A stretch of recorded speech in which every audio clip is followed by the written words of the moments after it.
మహాదేవ శ్రీమాత్రే నమః. Welcome to our channel శ్రద్ధా భక్తి ఛానల్. కొన్ని వీడియోస్ అద్భుతంగా వెళ్తూ ఉన్నవి, కొన్ని వీడియోస్ కొంత స్లోగా వెళుతూ ఉన్నవి. ఏదున్నప్పటికీ కూడా ఆదరిస్తున్న వారందరికీ కూడా అమ్మవారి యొక్క అనుగ్రహాలతో మరి ఈ యొక్క వీడియో మీకు త్వరలో హెచ్డి క్వాలిటీలో చక్కటి వీడియోలు చేసేటువంటి ప్రయత్నం చేస్తాం. ఎందుకంటే చాలా సంస్థ చిన్నది. రేపటి కాలంలో తప్పకుండా మంచి వీడియోలు మీకు ఆదరించేటువంటి ప్రయత్నం చేస్తాం. మీరు తప్పకుండా కూడా ఈ మంచి రెమెడీస్ కూడా చెప్పేటువంటి ప్రయత్నం చేస్తాను. ఎన్ని ప్రయత్నాలు చేసినా కూడా మీకు ఫలించటం లేదు అంటే కార్యసిద్ధి కోసము ఒక పరిహారం చెప్పడం జరుగుతుంది. మనకు రహస్య పరిహార శాస్త్రం. ఇప్పుడు ఒక బోరు వేసేటువంటి క్రమంలో కొబ్బరికాయతో కొందరు చూస్తూ ఉంటారు. ఓ పాజిటివ్ బ్లడ్ కల అటువంటి వారు కొబ్బరికాయను పట్టుకొని వీరు తిరిగినట్టయితే ఆ యొక్క కొబ్బరికాయ నిలబడుతుంది అనేటువంటి పరిస్థితి కానీ ఇలా మనము చూస్తూ ఉంటాం. కనుక మరి ఇలాంటి ఈ యొక్క కొబ్బరికాయకు సంబంధించి దానికి ఒక పవర్ అనేటువంటిది ఉంటుంది. కనుక ఆ యొక్క కొబ్బరికాయకు సంబంధించినటువంటి పవర్ను ఎలా వినియోగించుకున్నట్టయితే మీకు కార్యసిద్ధి కలుగుతుంది. అంటే అనుకున్నటువంటి పనులు అనుకున్నటువంటి విధంగా ముందుకు వెళతాయి. అది ఏలినాటి శనిలో ఉండనివ్వండి, మీరు అర్ధాష్టమ శనిలో ఉండనివ్వండి, అష్టమ శనిలో ఉండనివ్వండి, అదేవిధంగా గురువు బలము తక్కువ ఉండేటువంటి వారు ఎవరైనా కూడా తప్పకుండా ఈ యొక్క పరిహారం చేసుకున్నట్టయితే మంచి ఫలితం ఉంటుంది. విన్నరా? ఎందుకు అంటే మీ జాతకరీత్యా కొన్ని గ్రహాలు బాగా లేకున్నప్పటికీ కూడా కొన్ని రెమెడీస్ మూలకంగా ఖచ్చితంగా కూడా చేసుకొని ముందుకు వెళ్ళినట్టయితే అద్భుతమైనటువంటి ఫలితం ఉంటుందని మరొక మారు ఈ యొక్క వీడియోలో నేను చెప్తూ ఉన్నాను.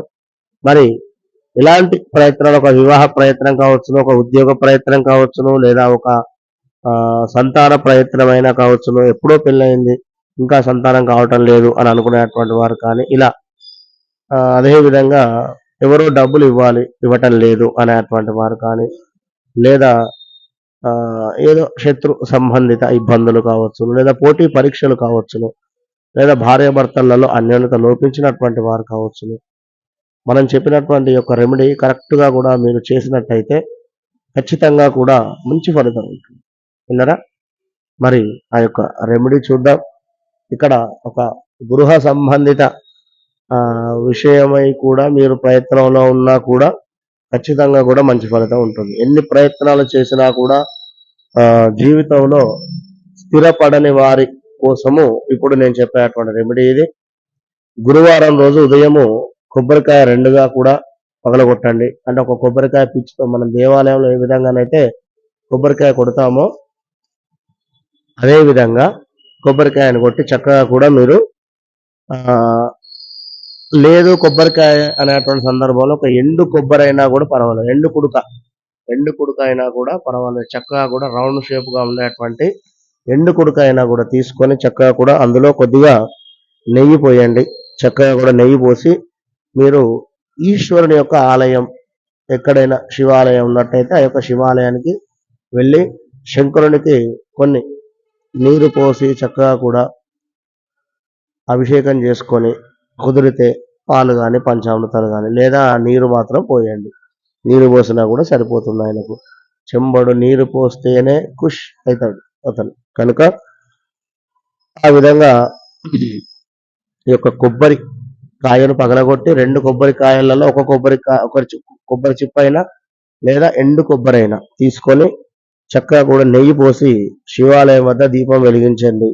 ఇలా ఒక 9 గురువారాలు మీరు చేసినట్టయితే 3 వత్తులు వేసి తప్పకుండా కూడా కుదిరితే ఏదైనా ఒక గురువారం రోజు గోధుమ రంగులో ఉండేటువంటి ఆవుకు చక్కగా కూడా ఇంత నానబెట్టినటువంటి నవధాన్యాలు కానీ లేదా మొలకెత్తినటువంటి శనగలైనా కూడా అందులో చక్కగా బెల్లం కలిపి మీరు ఒక గురువారం రోజు ఆవుకు తినిపించేటువంటి ప్రయత్నం చేయండి. 9 గురువారాలు దీపారాధన. ఈ 9 గురువారాలలో ఒక గురువారము ఆవుకు సేవ, ఈ యొక్క ఫుడ్ పెట్టేసి. విన్నరా? అద్భుతమైనటువంటి ఫలితం 9 గురువారాలలోనే 5వ గురువారం నుండి 9వ గురువారం వచ్చే లోపే మీకు రిజల్ట్ అనేటువంటిది కనబడుతుంది. విన్నారా? All the best.